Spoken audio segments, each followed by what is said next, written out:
Tere siis uuesti kõikidele, et alustame küberturbe taseme tõstmise infopäeva.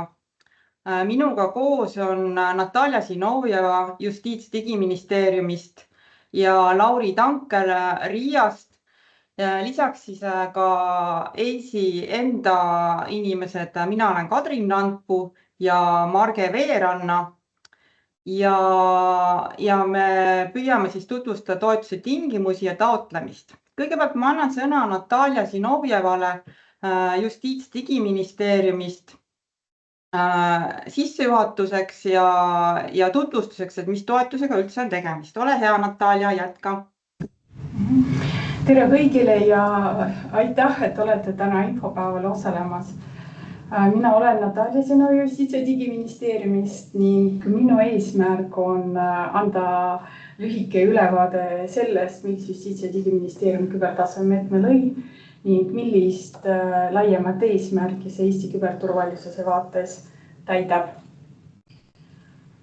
NIS2 direktiiv on võetud Eesti seadusandlusesse küberturvalisuse seaduse muudatusega, mis jõustus 1. jaanuaril. Ja sellega lisandus Eestis hulk uusi kübersubjekte ning tekkis küsimus, kuidas aidata neil nõudeid täita niimoodi, et küberturbe tugevdamise nõue ei jääks ainult regulatiivseks kohustuseks. Ning kübertaseme meede ongi loodud selleks, et seda üleminekut toetada ning on suunatud uutele kübersubjektidele, keda juuni lõpu seisuga on arvestuslikult 472 tükki. Nagu me kõik teame, et küberturvalisuse tagamine ei ole lihtsalt nõue, mida tuleb täita, vaid see on ka võimalus ja võimekus hoida oma teenused, kliendid, usaldus toimumas ka siis, kui midagi läheb valesti. Ja lõppkokkuvõttes kaalu peal on kogu meie riigi vastupidavus. Siin slaidi peal on taotleja ehk 6 kübersubjekti juriidiline sõnastus.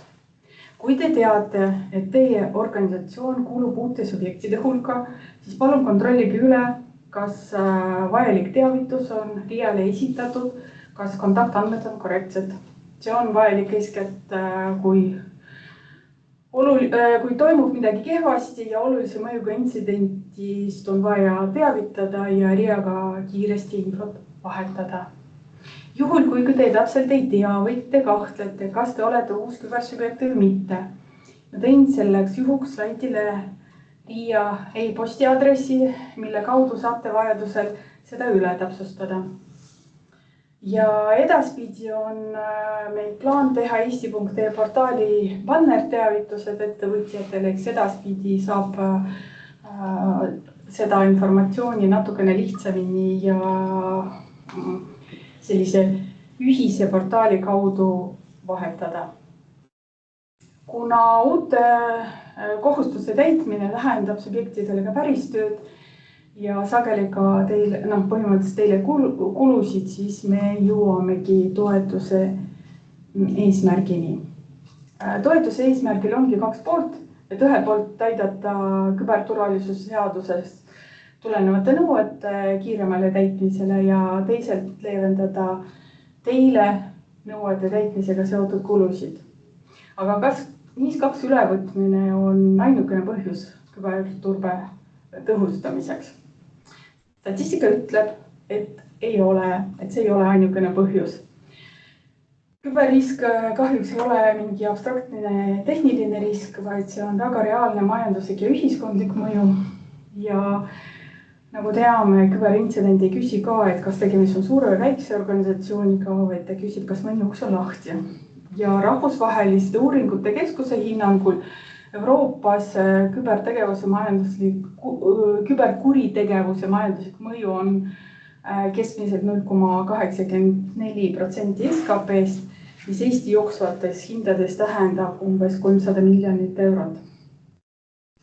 Nii uute tehnoloogiate tulekuga ja teistel põhjustel mõjuga intsidentide hulk kahjuks aina kasvab, erinevate pettuste laviin kahjuks ka nii et küberturvalisusse investeerimine, see ei ole lihtsalt kulu, see on kahju ennetamine, usalduse hoidmine ja ka teenuste toimimise kindlustamine.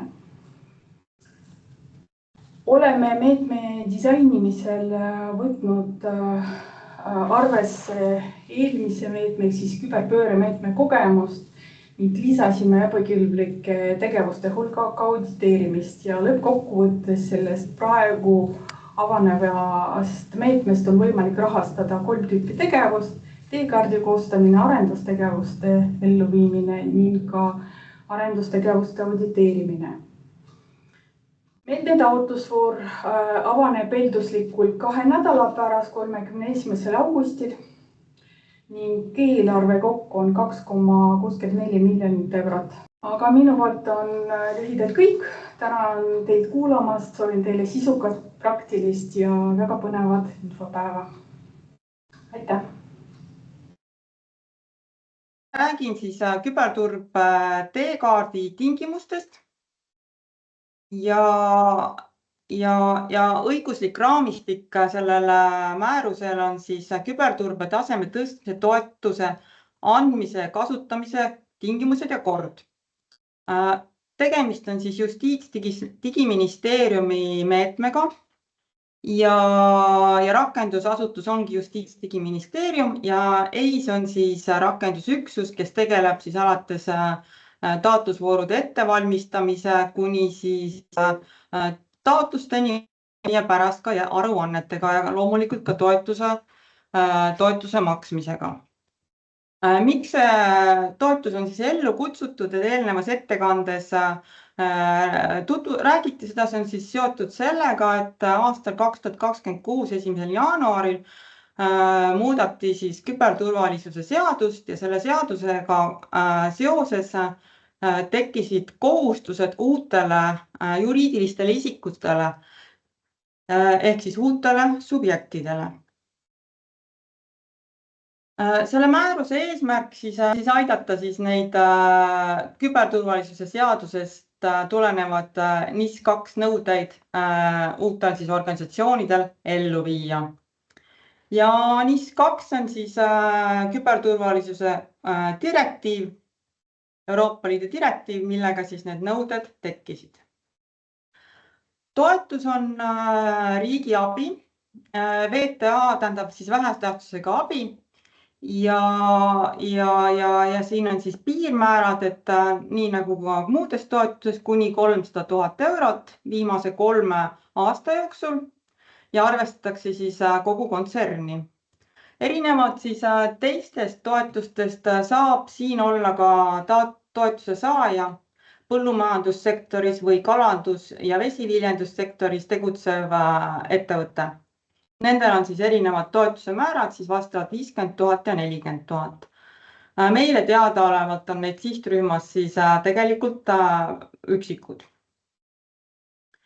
Ja sihtrühm on siis seadusega siis ette nähtud teenuse osutajad või domeeninimede registreerimise teenuse osutajad, kellele siis hakkasid küberturvalisuse seadusest kehtima nõuded selle aasta algusest. Et siin on meil juba olnud varasem küsimusi, et tegelikult on need nõuded kehtinud ka paljudele teistele juriidilistele isikutele juba varasemalt, et kas nemad saavad ka tulla toetama, siis kahjuks selle toetuse raames nemad ei saa tulla. Et seetõttu on meil toetuse saajate ring piiratud ja meile teadaolevalt on neid 472 juriidilist isikut. Et kuidas nagu Natalja rääkis ka, aga võib-olla ma siis nagu rõhutaksin siin veel üle, et kuidas siis nagu teada, et kas teie ettevõte või asutus on siis selles ringis, on ju. Et loomulikult tuleks vaadata siis seadust, küberturvalisuse seadust. Ja Natalja soovitas pöörduda ka siis RIA poole infomeilil, aga tõenäoliselt, kui te olete ennast registreerinud ka RIAs uueks subjektiks, et siis on teil õigus tulla meile taotlema. Mõned olulised terminid, millest me siis, mis seda nagu toetust ja nagu reguleerivad ja millest me peame nagu rääkima, on küberturbe taseme tõstmise teekaart, mis on selline keskne dokument kogu selle toetuse kontekstis. Ja ka üks tegevustest, millele me toetust anname, mida ma tahaksin rõhutada, et selle teekaardi peab siis koostama ekspert, kellel on rahvusvaheliselt tunnustatud infosüsteemide audiitori kutsetunnistus. Ja roosase kasti on see ka üles loetud, kes need siis saavad olla ja millised kutsetunnistuse toetuse tingimuste on siis need, mida me saame aktsepteerida. Ja mida siis toetatakse? Toetatakse taotleja küberturbe taseme tõstmise teekaardi koostamist, siis teekaardi järgseid arendustegevuste elluviimist ja arendustegevuste auditeerimist.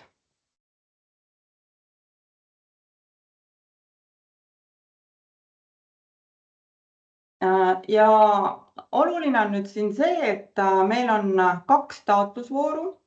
Et see esimene taotlusvoor ongi küberturbe teekaardi koostamise taotlusvoor ja saab siis küsida küberturbe teekaardi jaoks ja üks taotleja üks kord. Tegemist on kindlasummalise maksega, see fikseeritud summa 5000 eurot ja seda teekaardi saab koostada siis kuni 6 kuud. Samal ajal ei saa küsida toetust siis auditeerimisele ega arendustegevustele, et see teekaart peab olema siis eelnevalt, see projekt peab olema lõppenud. Teine taotlusvoor on küberturbe arendus- ja auditeerimise taotlusvoor ja selles taotlusvoorus saab küsida arendustegevustele ja saab küsida ka auditeerimisele. Ja erisus on siin veel see, et tegelikult saab küsida ka ainult arendustegevustele, need ära lõpetada ja tulla uue taotlusega auditeerimise jaoks. Selle projekti periood on siis 12 kuud aga oluline on, mis siin tuleb silmas pidada, on see, et nende arendustegevuste aluseks on metoodikale vastav teekaart. Ja metoodikale vastav tähendab seda, et see metoodika on meil avaldatud juba kodulehel, see on RIA poolt koostatud ja selle teekaardi peab olema siis koostanud vastavalt kvalifikatsiooniga siis ekspert. Nii nagu ka selles teekaardi taotlusvoorus. Selle elluviimise periood on siis 12 kuud.